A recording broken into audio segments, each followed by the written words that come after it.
मेरे साथ मौजूद हैं भोजपुर के शहर इमाम मुफ्ती हनीफ साहब और इन्हें इस्लाम के बारे में जानकारी है।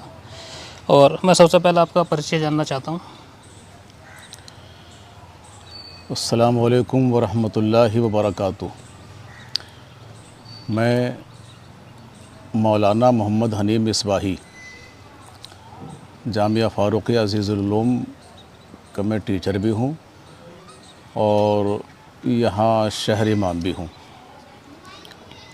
तो मैं ये जानना चाह रहा था कि यूनिफॉर्म सिविल कोड जो आया है यूसीसी, तो इसे आप कैसा देखते हैं? असल में हमारा हिंदुस्तान एक इस अंदाज का हिंदुस्तान है, आप इसको ऐसे समझ लें जी। कि एक गुलिस्तान है, उसके अंदर रंग बिरंगे फूल, कहीं गुलाब के, कहीं बेले के, हर तरीके के उसके अंदर फूल। और उसका माली भी बड़ा शानदार है, उसकी देखभाल भी अच्छा करता है। माली अच्छा हो तो उसके अंदर जितने भी गुल बूटे हैं वो अच्छी तरीके से खिलेंगे, अच्छी तरीके से खुशबू देंगे। इसी तरीके से हमारा हिंदुस्तान है, इसमें कितने मज़हबों के मानने वाले लोग हैं। तो मज़हब के मानने वाले लोग, अब उसके जो ज़िम्मेदार किस्म के लोग हैं, तो उनको चाहिए कि ये सारी बातें इस अंदाज से हों कि किसी भी मज़हब को ठेस ना पहुंचने पाए। आजकल जो यूसीसी का ताल्लुक़ सामने आया है, इसमें हम देखते हैं कि अगर मुसलमानों के ताल्लुक़ से सारा मसला है तो खाली वो भी परेशान ना हो। इसमें हिंदुस्तान के कितने मज़हब के लोग, सब पर थोड़ा सा इसमें ठेस पहुंचती दिखाई दे रही है। अगर ख़ास तौर से मुसलमान लें तो हम ये समझते हैं जैसे कि तलाक़ वाला मसला है, इद्दत वाला मसला है और मसाइल हैं। अच्छा, मैं ये जानना चाह रहा हूँ, जैसे यूसीसी में लड़कियों की शादी की उम्र बढ़ाई गई है ताकि लड़की जो है ग्रेजुएट हो सके, ग्रेजुएशन कर सके, अपनी पढ़ाई पूरी कर सके। तो क्या ये कानून सही है इस्लामी हिसाब से या गलत है? असल में ऐसा है, जी बताइए। इस्लामी ताल्लुक़ से हमारे इस्लाम के अंदर लड़की जो है वो इमाम आज़म के नज़दीक 18 साल में बालिग़ हो जाती है। तो 18 साल की उम्र के ताल्लुक़ जैसे उसकी उम्र पहुँचे उसके शादी ब्याह फ़ौरन कर देना चाहिए। मगर रिवाज ये है इस पर भी कि 25 साल, 24 साल, 20 साल के अंदर शादी करते हैं हमारे यहाँ पर। वजह ये होती है कि लड़की कोई गुनाह ना करने पाए, लड़का कोई गुनाह ना करने पाए, इस वजह से ये उम्र उन्होंने बढ़ा दी है, वो अलग की बात है। मगर हमारे नुक्ता नज़र से बेहतर ये है कि इसी उम्र के अंदर बालिग़ होने के बाद उसकी शादी हो जाना चाहिए। अच्छा, दूसरा इसमें यह बनाया गया है कि लड़कियों की शादी के लिए शादी का रजिस्ट्रेशन कराया जाएगा, तो उस रजिस्ट्रेशन से जो सरकारी सुविधा भी मिलेगी और वो मतलब हर स्तर पर, ग्रामीण स्तर पर, शहर स्तर पर, हर स्तर पर जो है रजिस्ट्रेशन की सुविधा दी जाएगी। तो इस पर आप क्या कहना चाहते हैं कि सही है कानून या गलत बनाया गया? देखिए, ऐसा है, निकाह का जो रजिस्ट्रेशन है इसमें वाकई अगर हमारी आवाम का फ़ायदा होने जा रहा है, हमारे बच्चों के फ़ायदे हैं इसके अंदर हैं कि निकाह के बाद में रजिस्ट्रेशन से वो मुतय्यन भी हो जाएं और उनको किसी तरीके से फ़ायदा भी मिल जाए और ठीक ठाक सारे मसले हो जाएं, तो इसमें कोई ख़राबी नहीं है कोई भी। अच्छा, इसमें एक कानून ये भी बनाया गया है कि जितना अधिकार पति को तलाक देने का होता है पत्नी को, इतना पत्नी को भी अधिकार दिया है कि वो पति को भी तलाक दे सकती है।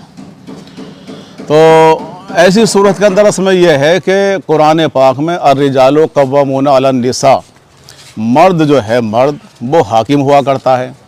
तो औरत अगर गलती कर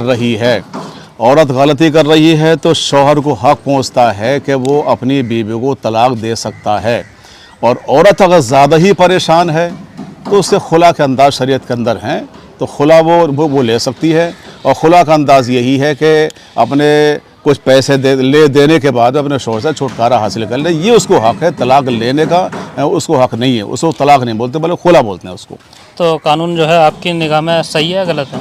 नहीं, तो इस अंदाज से कि मर्दों को बरतरी है और औरतों को इस हिसाब से हाकिमियत नहीं है, तो ये तो बेहतर है।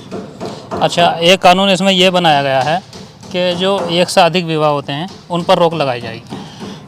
कुरान पाक में जो जितने भी यह हकाम हैं कुरान पाक के, और जो हमें जो मसले बताए गए हैं वो सब कुरान और हदीस से हैं।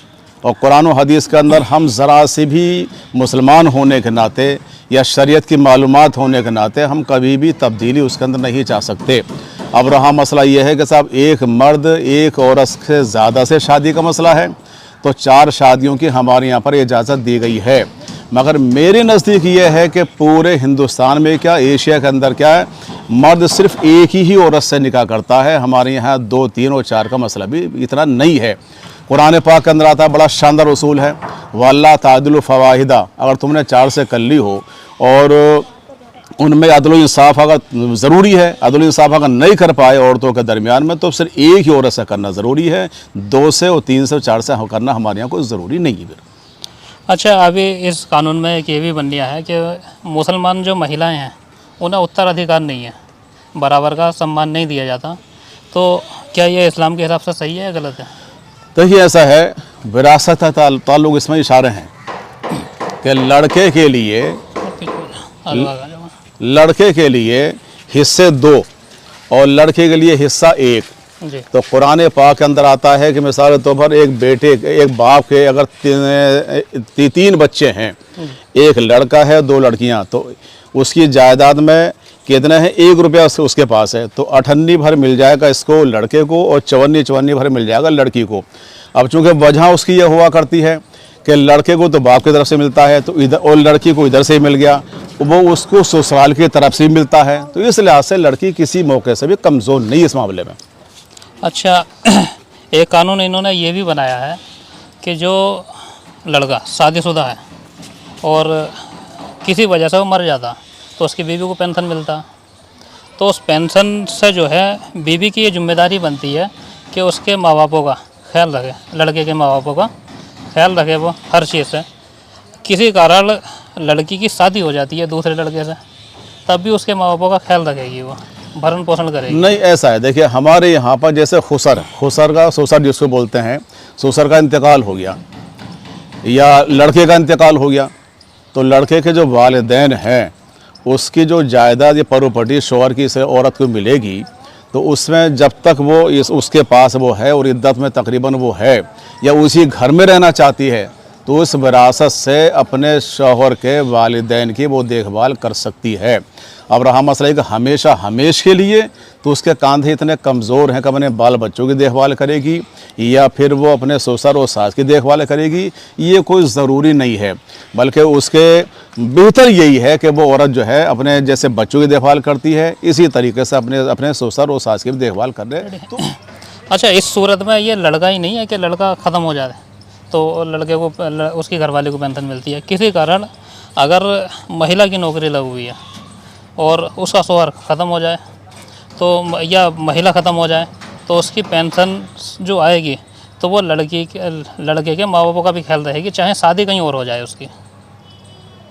नहीं, लड़के का इंतकाल हुआ या लड़की का इंतकाल हुआ और हुकूमत उसको पेंशन दे रही थी, तो उसमें जब तक इस घर से इसका ताल्लुक़ है, जब तक देखभाल है, जब दूसरे घर जब पहुंच जाएगी तो इससे और वाकई इसमें इसके बच्चे अगर रहते हैं तब तो वो इस घर से ताल्लुक़ रहेगा, वरना इस घर से उसका कोई ताल्लुक़ वो नहीं है। ये शरीयत का मसला है, क्योंकि अब उसके शौहर के मरने के बाद में इसमें नाहमहरम लोग बचेंगे।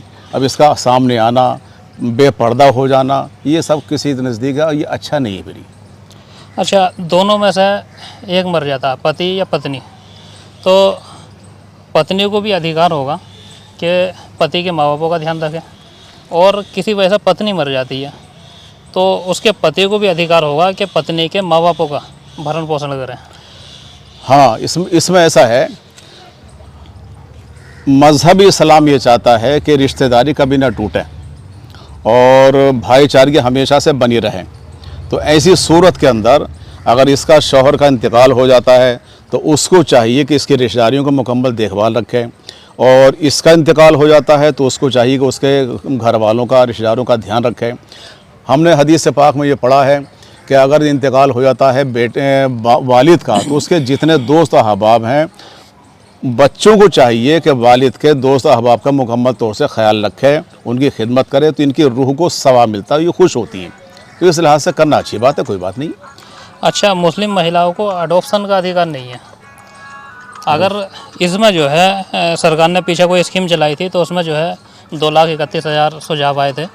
तो इसमें ये अधिकार बनाया गया है कि मुस्लिम महिलाएं भी किसी को गोद ले सकती हैं। अच्छा, तो ये आपके नज़रिए से कैसा है ये? देखिए ऐसा है, गोद लेना शरीयत इस्लामिया के अंदर जायज़ है, जी मगर सूरत हाल ये होती है कि अगर वाकई वो इतना छोटा बच्चा था, छोटा बच्चा, इसने इसका दूध पिया है, तो वो दूध पिलाई माँ कहलाएगी, और इसकी बेटियां जितनी हैं वो सब के सब इसकी दूध पिलाई बहनें कहलाएंगी।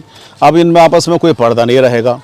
और अगर बड़ा लड़का था और उसने, उस औरत ने उसको गोद लिया है, तो अब उससे, उसकी बच्चियों से पर्दा बाकायदा रहेगा। ये हमारे शरीयत इस्लामिया का कानून है।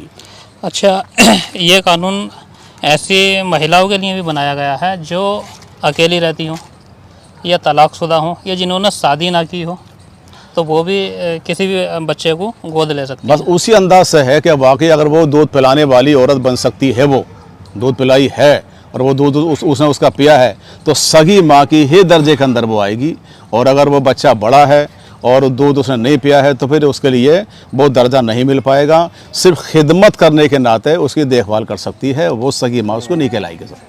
अच्छा, इसमें हलाले और इद्दत पे भी रोक लगाई गई है कि ये जो है महिलाओं की इच्छाओं से नहीं होता, ये जो है ज़बरदस्ती उनसे कराया जाता है। देखिए, एक मर्द ने अपनी बीवी को तलाक दे दी, तो हमारे यहाँ तलाक जो है वो 3 तरह की है। 1 तलाक, 2 तलाक, 3 तलाक। तो 2 तलाक जो हैं इसको हम तलाक रजी बोला करते हैं, तलाक रजी। और 3 तलाक हो गए तो उसको तलाक मुग़ल्लज़ा बोलते हैं। तो हमारी बड़ा शानदार ये जो कानून बना है इस्लाम का, उसमें यह है कि पहली तलाक दे दी और दोनों के अंदर अगर निभाव पैदा होने की शक्ल है, तो इद्दत के अंदर अंदर ही वो बोलचाल कर ले, वो उसकी सगी बीवी। 2 तलाक़ें दी हैं तो इद्दत के अंदर अंदर उससे बोलचाल कर ले, उसकी सगी बीवी, उसे निकाह करने की ज़रूरत ही नहीं है। तीसरी जो तलाक है, जिसको हम तलाक मुग़ल्लज़ा बोलते हैं, वो जब पड़ती है जब दोनों में नाइत्तेफ़ाक़ी है और उन नाइत्तेफ़ाक़ी दूर करने का कोई मसला ही नहीं है, तब जाने के बाद में तीसरी तलाक की नौबत आएगी।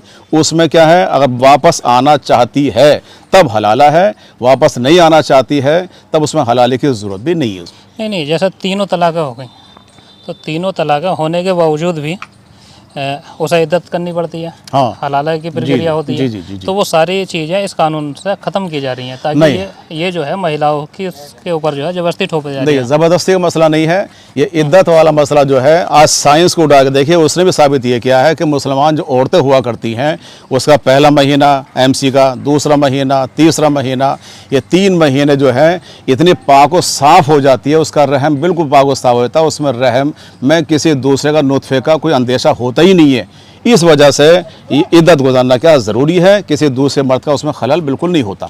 अच्छा, ये कानून भी बनना जा रहा है इसमें कि जो लड़के लड़कियां बालिग हो जाते हैं, रिलेशनशिप में रहना चाहते हैं, तो उन्हें जो है एक सरकारी फॉर्म भरना पड़ेगा और उसके माँ बापों को भी ये जानकारी दी जाएगी कि लड़की के भी और लड़के के कि ये लोग जो है रिलेशनशिप में रहना चाहते हैं। नहीं, शरई एतबार से हमारे यहाँ ये चीज़ जायज़ नहीं है कि लड़का जो है दूसरे का हो, लड़की दूसरे को आपस में एक साथ रहें, वो उसके लिए फ़ार्म भरें बाकायदा। तो हमारे यहाँ इस्लाम में ये बिल्कुल जायज़ नहीं, ये कतई ताल्लुक़ होना चाहिए कि हमारे यहाँ बहन भाई जब बड़े हो जाते हैं तो उनके बिस्तर अलग करने का हुक्म हुआ करता है, तो इनको अलग होना चाहिए। वैसे जो बच्चे अनाथ हो जाते हैं उनको गोद लेने के अधिकार में आसानी बनाई गई है इस कानून की प्रक्रिया में, तो क्या ये सही है? देखिए, ऐसा है, अगर उसका कोई भी लड़के का कोई वारिस नहीं है, तो ऐसी सूरत के अंदर हमारे यहाँ पर ऐसे बच्चे को पाल लेना क्या है, ज़रूरी है, कोई बात नहीं, उसकी देखभाल करना ज़रूरी है, मगर उसको अपनी विरासत में देना, उसको कि हमारे माल का वारिस बनेगा ये, और तो इस बुनियाद पर शरई एतबार से वो जायज़ नहीं होगा। उसका मसला कुछ और है और उस पर बतौर हमदर्दी के उसको पाल लेना ये जायज़ है। अच्छा, किसी कारण पति पत्नी में झगड़ा हो गया और बच्चे तो अनाथ हो गए, तो उन बच्चों, इस कानून में ये बनाया गया है कि उन बच्चों के गार्जियंस नाना नानी या दादा दादी बने, यानी उनका अधिकार उनके ऊपर होगा, तो क्या ये सही है? देखिए, ऐसा है कि अगर बीबी ने तलाक ली है या अपने घर तलाक के बाद में वो जा चुकी है, तो बच्चों का हक बनता है कि वो अपने वालिद के साथ रहें, क्योंकि बच्चे हैं जो होते हैं वो अपने वालिद का हक हुआ करते हैं। और इत्तेफाक से वालिद का भी इंतकाल हो चुका है, तो दादा की जायदाद में पोतों का मुकम्मल तौर से हक बनता है, वो देखभाल भी करें और जायदाद में उसका अपने विरासत में वो हिस्सा भी बच्चों को दें। इस्लाम नहीं चाहता है कि ऐसे बच्चों को बेआबो गया और बेहाथ का बिल्कुल छोड़ दे, इस्लाम नहीं चाहता। अच्छा अच्छा, इसमें जो है बच्चों को पैदा करने पर भी रोक लगाई गई है, निर्धारित एक संख्या बना दी गई है कि इससे बच्चे आप ज़्यादा पैदा नहीं करेंगे। ये हिंदुओं के लिए भी है और मुसलमानों के लिए भी है। अगर देखिए हमारे यहाँ पर यह है कि ऐसी औरत से निकाह करो, ऐसी औरत से जिसके यहाँ बच्चे ज़्यादा पैदा हों। अल्लाह के रसूल अलैहिस्सलाम की हदीस पाक है कि मैदान महशर में मुझे ज़्यादा फ़ख्र होगा कि मेरी उम्मत जो है सारी उम्मतों से कहीं ज़्यादा है। अब कुरान पाक में आता है ला तक़्तुलू औलादकुम खश्यत इमलाक, कि अपनी औलाद को तुम पेट के अंदर कत्ल ना करो, इसलिए कि रिस्क देने वाली ज़ात जो है वो अल्लाह की है। तो इससे परेशान मत हो, साहब ज़्यादा होंगे तो साहब उनको रिस्क नहीं मिलेगा। रिस्क देने वाली ज़ात जो अल्लाह ताला की है, चाहे एक हो, चाहे दो हो, चाहे चार हो, चाहे 12 हो, सबका राज़िक़ अल्लाह तबारक व तआला। तो आपके हिसाब से ये कानून गलत तो है? ये कानून गलत है। तो आप थे शहर इमाम मौलाना हनीफ साहब, इन्होंने कुछ कानून तो सही बताए हैं, लेकिन कुछ कानून जो है शरीयत के बहुत ज़्यादा खिलाफ बताए हैं। आप देख रहे हैं दूरदर्शन भारत और कैमरामैन जहीर आलम के साथ मोहसिन अंसारी।